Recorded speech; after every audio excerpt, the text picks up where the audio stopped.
Amigos, estamos de vuelta. Ahora tenemos el placer y el honor de tener con nosotros a Fidel Santana, el doctor Fidel Santana. Bienvenido, doctor. Gracias, Guerrero. Un honor para mí. Acá estar en este programa decano de... Sí, de los decanos. Entre los decanos del programa precisamente de entrevistas. Sí. Estábamos nosotros pequeños casi. Sí, así es. Bueno, Fidel, cuando hablamos de Fidel Santana, hablamos de una vida entera consagrada a la política. Así es. Que le corre genéticamente la protesta y la lucha, porque usted nació en mayo del 65. A principios de mayo. A principios de mayo, en plena guerra civil. Bajo los bombardeos aquí en la clínica Chan Aquino. Ahí y su padre fue combatiente. Combatiente, claro que sí. Y empezó la lucha en la pubertad, ya empezó a trabajar en la lucha política. Así es, a la edad de 11 años comenzó. Sí, a la edad de 11, 12 años, increíble. Sí. Por eso yo digo que le corre genéticamente la política y la lucha y el compromiso. Y es uno de los dirigentes más ecuánimes y serenos que yo he conocido en la izquierda dominicana. Así es. Gracias. Pero sin embargo, esta semana, el ministro de Interior y Policía, el jefe de la policía, lo han acusado de conspiración. O sea que usted anda conspirando junto al principal dirigente de la oposición, haciendo huelga y eso. De manera que yo quiero que usted nos diga, le diga al pueblo dominicano, ¿por qué entiende usted que el ministro sale con estas acusaciones que para muchos ha sido impertinente? ¿Por qué cree usted? Bueno, realmente hay cosas en la vida política de una nación como la nuestra que hace décadas está intentando trillar el camino de la democracia, pero que de recodo en recodo resurge el fantasma del autoritarismo y la intolerancia.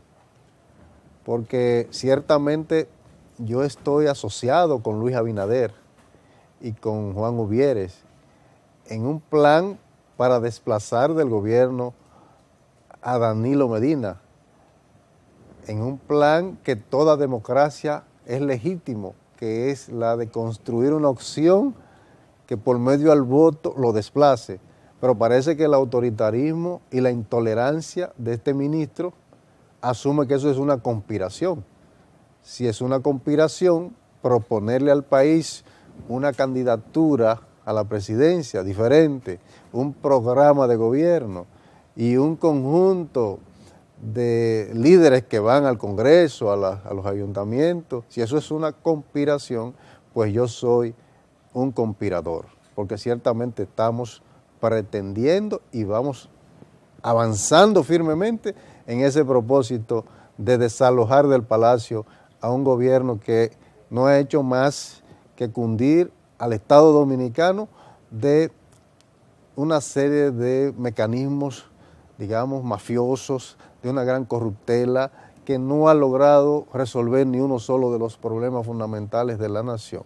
Si es esa la conspiración a la que se refiere el ministro, entonces yo soy un conspirador y debe ordenar mi apresamiento. Oye, que si esa acusación se hubiera hecho en tiempo de Balaguer, usted estuviera huyendo.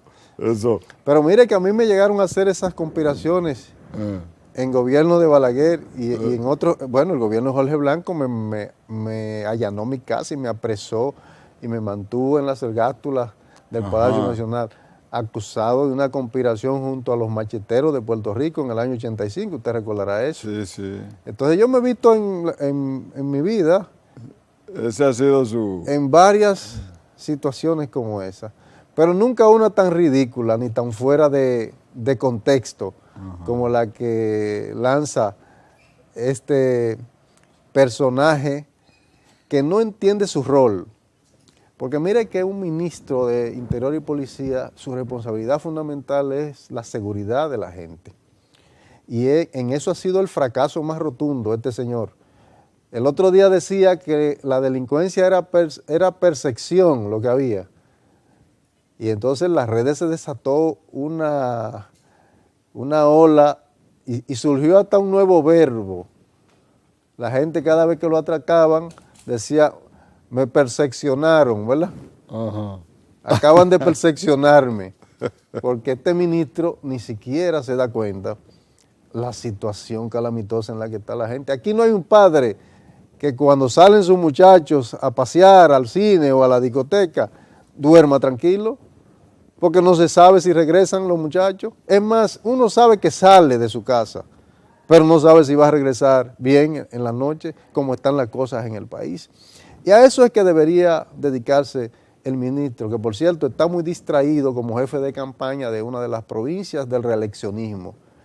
Y entonces, así no se construye institucionalidad. A propósito de violencia, en esta semana se puso de manifiesto eso de las ejecuciones, los linchamientos, y rebrotó por el hecho de la ejecución que hizo el general que ripostó a un asalto con golpe que le dieron y mató a uno de los que lo violaron.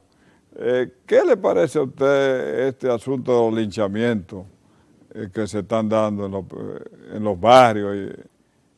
Mire, eso no hace más que mover a preocupación, porque evidencia la frustración colectiva, la impotencia y la desconfianza que la población tiene en los organismos llamados a enfrentar el flagelo de la delincuencia, que son, en primer lugar, la policía, pero en mayor grado la justicia, que es tal vez una de las áreas del Estado más desacreditada y más debilitada que existe en estos momentos. Entonces, cuando la gente acude a tomar la justicia por sus propias manos, es porque ha colapsado el aparato de coerción, ¿verdad?, que tiene todo Estado.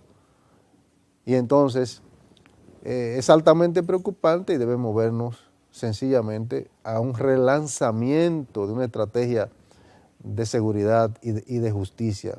Por eso me pareció muy atinada la invitación que ha hecho Luis Abinader a uno de los expertos más reconocidos en el tema del combate a la delincuencia, Rudolph Giuliani, y que ha sido contratado como su asesor para el tema de seguridad. Es decir que mientras, por un lado, el ministro de Interior y Policía lo que está es haciendo acusaciones falsas, montajes periodísticos contra ciudadanos correctos. Porque mire, ¿a quién se le puede ocurrir que un candidato presidencial, empresario, reconocido en el país, una familia decente, con una trayectoria reconocida ¿a quién se le puede ocurrir, sino a una persona que ha perdido el tino, que un candidato presidencial va a auspiciar un acto vandálico en una universidad?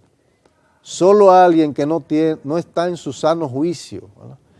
Ese personaje necesita realmente que lo pasen por una consulta psiquiátrica, a ver cómo está funcionando, ¿verdad?, su aparato intelectivo. Yo creo que ahí hay problema, hay un desencuentro de él con la realidad del país.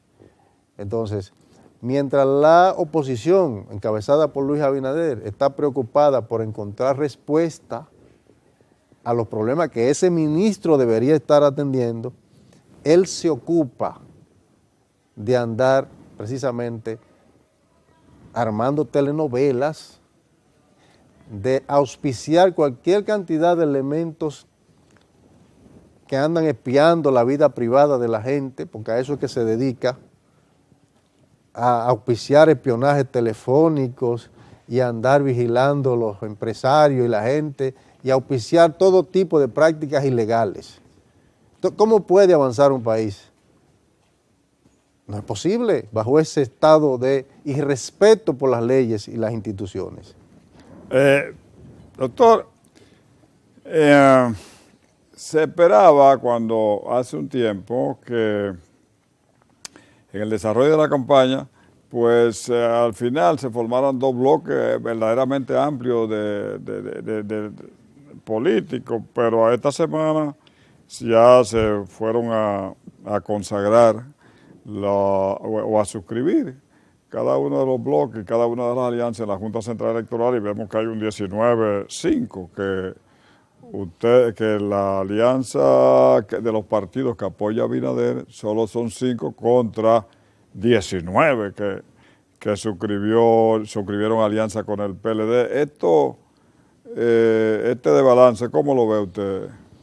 Mire, es interesante que las últimas encuestas, sobre todo de encuestadoras como Gallup, que es una de las más acreditadas a nivel no solo del país, sitúa al gobierno en 51 y algo en la intención de voto, y al candidato de la oposición ya lo coloca muy cerca del 40%. Cuando usted observa el margen de error de esas encuestas, se dará cuenta que el margen de error, que es un 2%, coloca a Luis Abinader por encima de 40%, si el margen de error se mueve hacia arriba, y al propio candidato reeleccionista, si el margen de error lo miramos hacia abajo, lo coloca ya por debajo de 50, en 49. Quiere decir que este candidato reeleccionista, con la coalición de partidos más grande que se haya conocido en la historia política en las últimas décadas, habiendo comprado franquicias políticas de mucha tradición en el abanico político del país, y con todos los recursos que ha invertido en eso, las encuestas lo dan ya en 51. Fíjense que él ganó las elecciones con un 51%, en unas elecciones muy cerradas, por cierto, ¿no? Y no había logrado la cantidad de entelequias y siglas que ha logrado incorporar en este proceso, y no tiene un punto más de lo que había logrado en las elecciones, en que fruto de una inversión de más de 200,000 millones de pesos que abrieron un hoyo fiscal en el Estado que todavía estamos pagando, logró ganar. Es decir que esa gran coalición que destaca, me parece que es un cascarón vacío.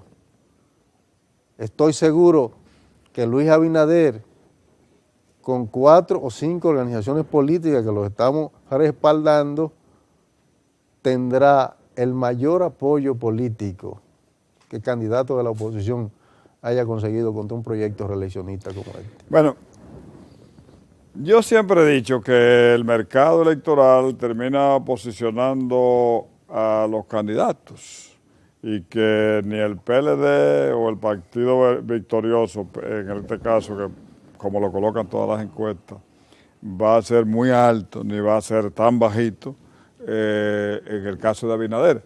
Pero bueno, yo lo que pienso es que falta muy poco tiempo y todas las encuestas de una u otra manera presentan una situación muy halagüeña para el candidato Danilo Medina. ¿Cómo piensan ustedes en el corto tiempo capear esa situación? Mire, no todas las encuestas, hay varias encuestas importantes que dibujan ya un escenario de segunda vuelta, varias encuestadoras de prestigio. Y si observamos los recientes procesos electorales, el candidato de la reelección en el 2012, mejor dicho, en el 2004, cuando se presentaba una situación parecida, pero la reelección auspiciada desde el PRD, que era el que estaba en el poder, cuando se hacían las encuestas en relación al posicionamiento de don Hipólito Mejía, que era el que corría por la reelección, se encontraba por encima de su contendor en más de 20 puntos de diferencia. Y mire cómo terminaron las elecciones. O sea, no es sorpresa, el país no va a asistir a una sorpresa porque el gobierno se ufanaba de que tenía 80% de respaldo de la población y hizo cualquier cantidad de esfuerzos a través de una campaña publicitaria muy bien organizada, por cierto, dirigida y auspiciada por Joao Santana, logró construir una percepción de éxito muy distante a lo que en realidad ocurría. Y fíjese cómo esa altísima popularidad ha venido cayendo a niveles tan escandalosos que de 80% que decía tener de popularidad, ya en las encuestas que le dan mejor escenario está en 51. Es decir, la caída ha sido estrepitosa, peor no podía ser. Del que tenía el 80% de respaldo, ni Juan Bosch, que fue uno de los gobiernos de mayor simpatías políticas en el pueblo dominicano en sus 7 meses de gobierno, había alcanzado niveles de aprobación tan elevados. Entonces quiere decir que se cayó del cielo y de espaldas, ¿verdad? Entonces, lo que va a ocurrir en mayo aquí es sencillamente que esa supuesta, mire, los éxitos que presenta en su informe, su rendición de cuentas, que el pueblo dominicano cuando escucha eso lo que hace es una mueca, ¿verdad? Como, oye a eso es lo que llegó en la calle. ¿Quién cree eso? 400,000 empleos, dice el presidente, pero la gente se está cayendo a pedazos en la calle, no aparecen los empleos. Usted sale donde quiera y le pregunta a la gente, ¿usted consiguió empleo en los 4 años que dice Danilo? Óigame, 80 de cada 100 dominicanos dicen que no. Pero si fuera verdad que construyó 400,000 empleos, el propio Danilo, cuando estaba en campaña en el 2012, decía que aquí entraban 125,000 nuevos desempleados cada año. Quiere decir que en 4 años, para él responder solo a los que entran cada año, debió haber creado 500,000, sin tocar un solo de los desempleados que había antes del 2012, ¿verdad? Héctor, el presidente acusó recientemente, habló del candidato de la oposición, Abinader, y dijo que desconocía, era un desconocedor de la realidad dominicana. Y esta semana Francisco Javier, jefe de campaña, también dijo lo mismo, que era un desconocedor y que llegaba a los sitios y ofrecía cosas que se habían hecho o que estaban en proceso o cosas que ya no tenían sentido porque se habían desestimado. ¿Qué le parece a usted esto que dice? Eso es una señal muy interesante. Ajá. Porque en ninguna parte del mundo el candidato que está arriba sale a responder al que está detrás lejos, como ellos dicen, ¿verdad?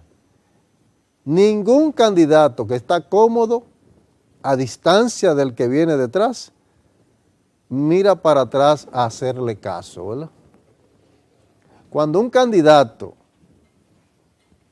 que está adelante sale a responderle al que viene atrás, es porque viene pisándole los talones. De otra manera, no hay ninguna explicación. En estrategia electoral, ninguna razón ni explicación para que el presidente reeleccionista se refiera ni siquiera al candidato opositor. Lo que recomiendan todos los manuales es no hacerle caso, ¿verdad? Ignorarlo, porque cuando el presidente sale a responderle a Luis Abinader, lo que hace es que lo visibiliza, ¿verdad? Pero eso lo que evidencia es la desesperación, la preocupación. Cuando usted oye a un presidente decirle a sus bases, salen a buscar votos debajo de las piedras, pero debajo de la piedra, ¿quién vive? ¿Hay algún ser humano que viva debajo de las piedras? Bueno, quiere decir entonces que no hay donde buscar votos arriba de las piedras, que es donde vive la gente, en las casas, en los barrios, en las urbanizaciones. No hace más que revelar su desesperación. Además, su desorientación. Usted se fija cuando un boxeador está, que le dan un golpe, que no lo tumban, pero lo dejan surumbático. Así está el presidente Danilo Medina, desorientado. No encuentra qué hacer, porque el muchacho joven, cada vez que le tira al hígado, ¿verdad?, lo dobla. Porque Luis Abinader no ha hablado una sola mentira en esta campaña.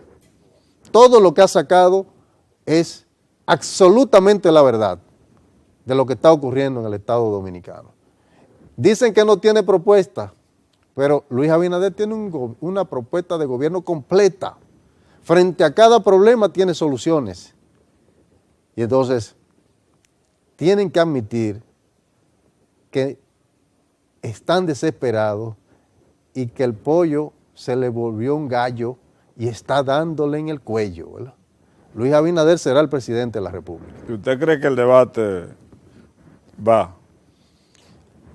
Mire, ya el gobierno ha dicho que no va al debate. No, el gobierno dijo que ni ha dicho que no va, ni ha dicho que va. Bueno, pues ojalá. No. Sería muy interesante un debate.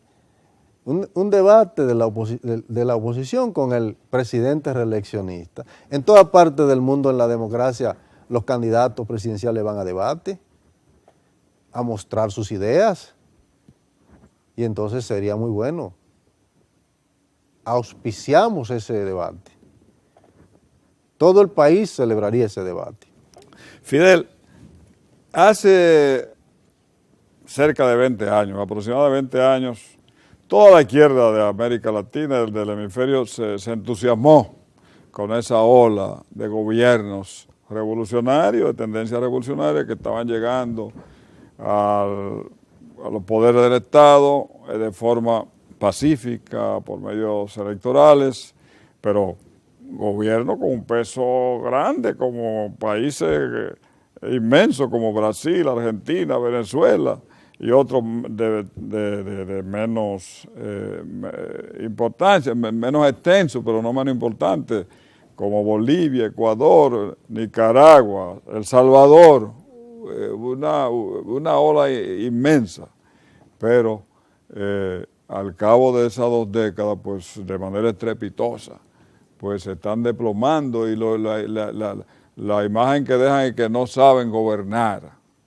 O sea que no saben. Dígame su parecer en torno a esto. ¿Qué está pasando? ¿Por qué usted entiende que se han desplomado?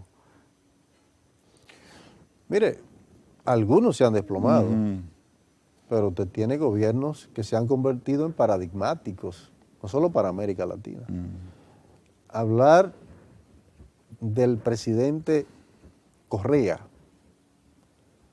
que ha logrado una redistribución sumamente interesante de la riqueza, mejorar los ingresos de la gente a niveles significativos.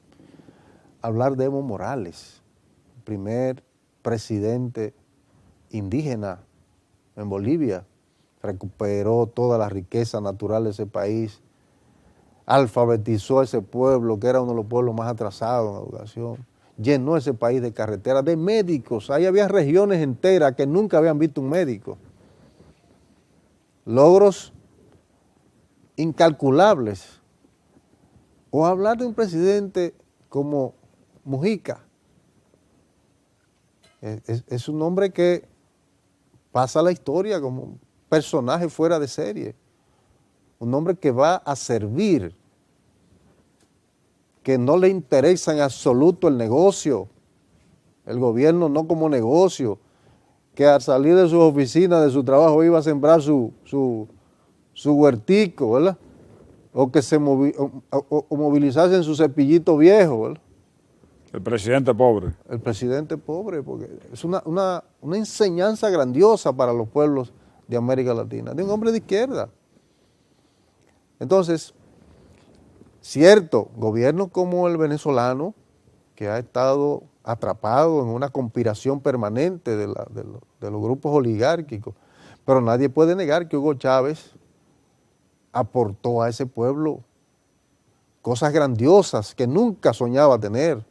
Mire, esos cerros de Caracas, que yo los conocí a finales de los años 80, y era cosa horrible porque ni tenían agua, no había acceso, no tenían carreteras, eso eran cosas terribles. Y esos cerros se dignificaron. La gente, hoy en cada barrio hay consultorios médicos. La gente se le crearon universidades en todo el territorio y miles de ciudadanos que habían dejado los estudios lograron acceder nuevamente a los estudios, se hicieron profesionales. La recuperación de tierras baldías por montones que estaban en manos de grandes terratenientes, sin uso para nada. Y Hugo Chávez recuperó esa tierra y la puso en manos de campesinos. Óigame, lo que hizo ese gobierno de Hugo Chávez es una cosa incalculable. Bueno, ya esto es un tema para un programa, casi un tema para un programa, claro porque sí. Ciertamente hay elementos y puntos de partida para que estos gobiernos que se han ido, que están por irse, retornen en el futuro porque dejan una obra de gobierno. Amigos, ha sido la participación de Fidel Santana, presidente del Frente Amplio, aliado del Partido Revolucionario Moderno, en su empeño por llevar a Luis Abinader al poder. A él gracias por venir y a ustedes por mantenerse ahí o por estar siempre ahí en Hablan los Líderes. Hasta el próximo domingo. Gracias, doctor.